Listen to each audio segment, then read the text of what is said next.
Hi, I'm Brittany Diamond. And I'm Anthony Roberto. We're here today at the Samson Production Show. And you just got here to bring me some food a little while ago? Yeah, I brought you breakfast. This show's got some good memories for me. I competed here last year, did light heavies, and it's a really good run show. Samson's from Ohio. He's a good guy, so yeah. Oh, I didn't know he was from Ohio. Yeah. What part, do you know? I think Columbus. Oh, cool. That's funny. So did they have the show out there too? No, not this show. Okay. But we connected last year when I was doing the show, and he told me about that because I'm also from Ohio, so that's Yes. why. Yeah. And I'm from Boston, Massachusetts, and I've been here 3 years. You've been here? I've been here since June of 2021, so Okay. 4 years, just over 4 years. Why did you move to Las Vegas? Because I lived in Ohio. Was it your first choice?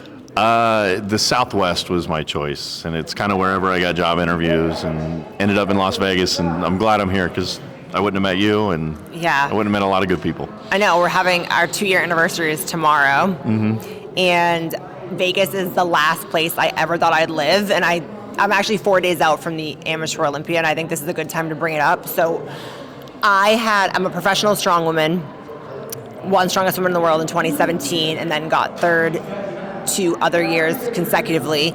And I was always really drawn to bodybuilding, and I know Vegas is kind of like the capital, the mecca of bodybuilding. And funny enough, when I moved here, I was actually completely turned off from bodybuilding. It just was like, I felt I had retired from competing, and I had a really hard time finding a gym that I liked because that's all there was bodybuilding. And I just felt like I really missed the community back home. But luckily, I think in Vegas, it just takes a little while longer to get ingrained in the culture and the community here. But when we started dating, you brought me back to strength culture, and I kind of had a new outlook on it. Yeah, and I think that's a big reason why I continue to train there, because I tease like that I wanted to leave Ohio, but one of the hardest things about leaving Ohio and moving somewhere else is finding good gyms, because that's one thing there's not a shortage of in Columbus, Ohio, is good hardcore gyms. And that's a big thing that strength culture has pulled me towards, is one, there's a great community that's grown and developed since I've started going there. And they've got the duality of, there's a deadlift platform, there's a heavy room, there's specialty bars, you can do conjugate, you can do powerlifting, but there's still a great focus on bodybuilding. They have a huge range of equipment. There's plate loaded equipment, which is very important to me, like the hammer strength style equipment, and any machine that I want is there. Yeah. So that's a big reason that pulls me there, is equipment and community for a gym. What I like too is we have events.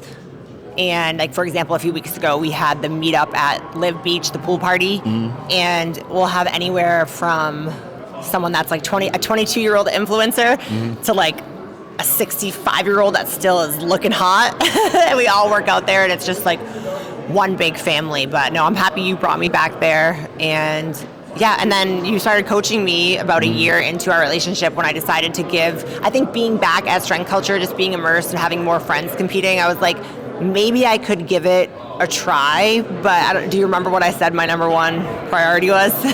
Staying healthy? Staying healthy, because I did things the wrong way when I was younger. I just didn't care. I was like, I'm going to do whatever I got to do to get lean, and it ended up being like 2.5 hours of cardio a day, sub 1,000 calories, and it just caused me a lot of health consequences that took me a couple of years to bounce back from. So, yeah, I was like, are you ready to take me on? It's hard to get me lean. Well, and that was a big priority, because the Amateur Olympia in 3 days will be our third show together. Yes.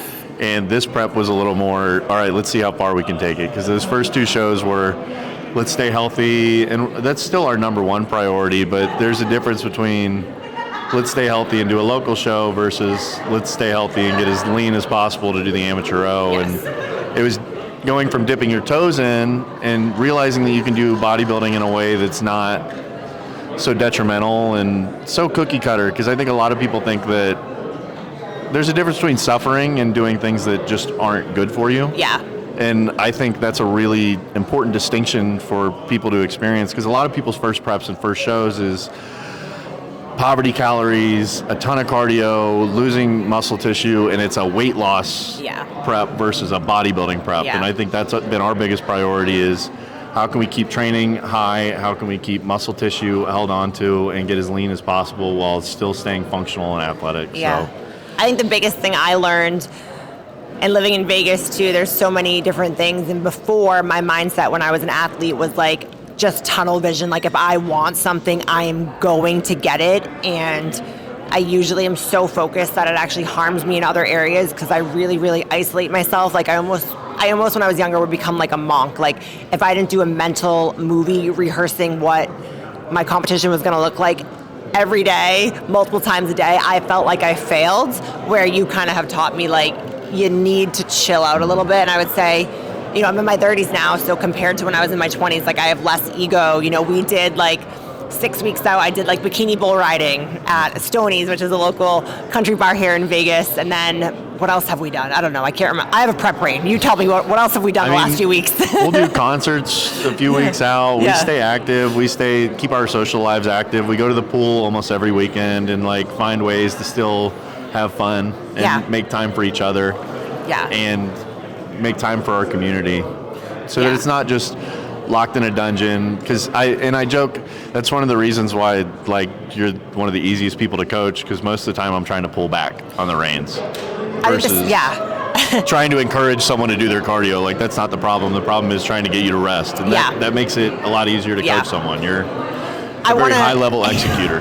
I want to definitely bring up that community aspect, because on the way here this morning I was listening to a podcast and it was going through what success means. It was going through a bunch of studies, and people ranked at the end of the day what they thought success was, and being involved with community was actually ranked higher in terms of what was important than like being debt-free. Yet no one really did that. I think it was like less than 8% of the people, and this is just throughout the US. It wasn't like an international study or anything, but I thought that is so true, because community, like I know when I first moved here and felt like I didn't have any friends, I kind of felt just like a little outsider. I wasn't happy, and I didn't, like I said, I wanted to retire just because I felt like I didn't belong to a community. So I just wanted to raise that, because it took a while, like I said, to build it in Las Vegas, but now we definitely have it, and it's really special to me. Yeah, we've got our family now, so. Yeah, we even joke because, you being from Ohio, me from Mass, I'm like, will we stay here, will we not? But now Vegas definitely feels like home. Yep. It's not where I'm from, but it's definitely home. Yeah. So that's, I think, competing in a couple days, so hopefully I still have a little bit of an ego. I say I don't, my 30s, but I want to be the first. There's another girl in New Zealand, but if I get my pro card on Tuesday, which I have a good feeling about it, I'll be the first woman in the U.S. to have a pro card in 2 different sports. So strongman and bodybuilding. Yeah. 'Cause there's some powerlifters that have done it, but no strongmen. Yeah. No, they don't have actual cards. Well, yeah, they don't have pro cards either. So yeah, we'll see. Thank you.